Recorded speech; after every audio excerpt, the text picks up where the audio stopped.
So, as the title placard says, this is just me talking about how I feel about Persona 4 Golden coming to Steam. I'm just going to give you my first impressions of it and the differences between PC and differences between Golden on PC and Persona 4, and what I like and don't like about the game thus far.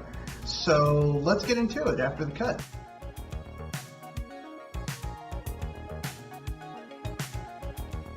So before I go into what I like about the game, I need to give you a few qualifiers about me and Persona 4. I have now bought this game 5 times. I bought it twice for the PS2, once for the PS3, and once for PS Vita. When the PSN was united, when they had cross-platform buy for like certain games. I had Vita TV. I still have it. I just have never hooked it up or played it, but I had it. And the thing that I've noticed about Vita TV is that,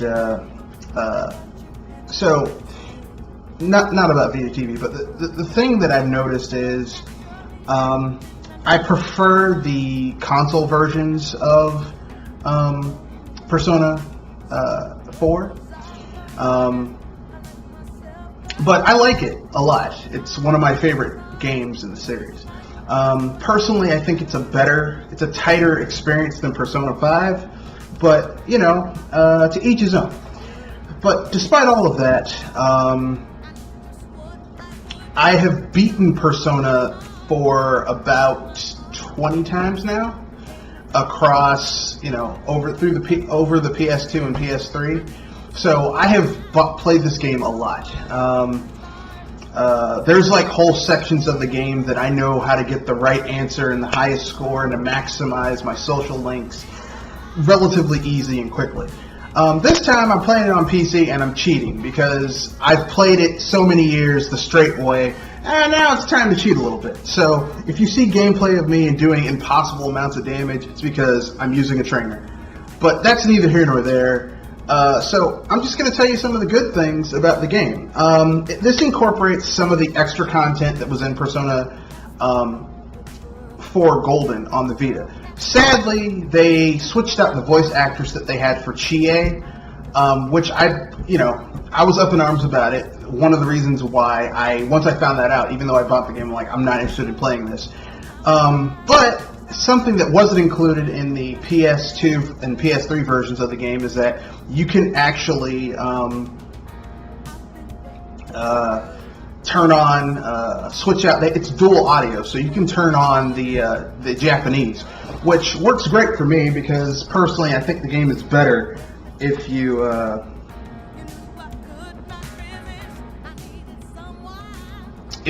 listen to it in Japanese. Although I have to say, my favorite character in the game, my favorite character in the game is Kanji Tatsumi, just because he goes around beating motherfuckers with steel chairs, which is just hilarious. So anyway, that's an aside. So basically, here are the good things that were carried over in the game that are in this port. You essentially have the ability to switch massive amounts of dialogue. So if you've played the game as many times as me, you pretty much know what's coming on. You just want to get to the dialogue options and skip a lot of dialogue. You have that option. They added some Vita shit that was on there that I can take or leave. There's a new social link with a new character added that basically lets you do some other stuff in the game. So I have never done that content, but this is an extra character that they added, so, you know, I'll go for it. Let's see, what else? Graphics options. This game, has a lot of graphical options. Sega is one of the few Japanese companies that I've seen that really offers a lot of, for a Japanese publisher, that offers a lot of, how can I put this? A lot of customization with how you want your games to be on PC, because a lot of publishers like Capcom is kind of shit with their PC ports. They're like, it's on there, you can basically choose the resolution and that's it. Maybe you can turn on VSync or not. But with Sega and a lot of their games on PC, you can do a lot of shit, which I like. I appreciate that type of customization.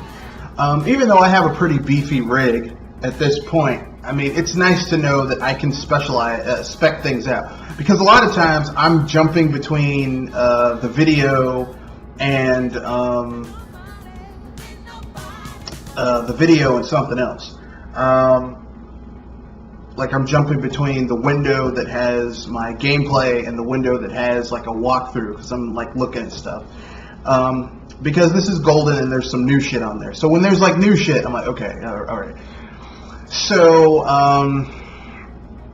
yeah, it's a great game. I really enjoy it. I'm looking forward to playing through it like a 21st time. So, you know, it's totally worth it. You know, if you're really into, you know, Persona games, this is an easier one to get into than Persona 3. I think this game is more polished than Persona 3. It has a better protagonist than Persona 3. It has a better story. And the personas are more interesting. I don't really have any real gripes aside from that, so I guess I'll get to the overall conclusion after the cut. So, this Wednesday we will be having our midweek podcast where we will be talking about all types of wonderful things. Mostly we're going to be, it's going to be more fun topics and exploratory topics, so look forward to that. We will be covering our own personal opinions about games that we basically feel like were the starting point of a franchise going downhill. We will also share our unpopular opinions about games that we love that other people may hate. And defend it, like really defend it. And let's see, what else? We also will cover Guerrilla Games Collective, you know, just a general overview of what we thought about some of the games they showed. So with that being said, that's the end of this video. Remember, rate, comment, share, subscribe. You can reach me at mrredfoxbsbuster at gmail.com or at Twitter at Matthew_Wesley at mrredfox91 or at the Discord server, which is in the description. So with that being said, peace, good night, and arrivederci.